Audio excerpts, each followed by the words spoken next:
প্রতিটি গল্প শান্তিতে শুরু হয়। হঠাৎ আসে বিপদের ঝড়। কি করছো? দুই জীবন, দুই জগৎ। একটি সিদ্ধান্ত সবকিছু নির্ধারণ করবে, যেখানে সবকিছু বদলে যায়। নীরব জগতে তুমুল সংঘাত।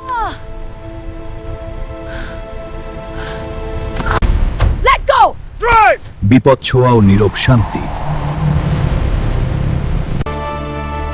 শক্তি, সাহস এবং চূড়ান্ত সিদ্ধান্ত শীঘ্রই আসছে। লাইক, শেয়ার, ফলো দিয়ে আমার সাথে থাকুন।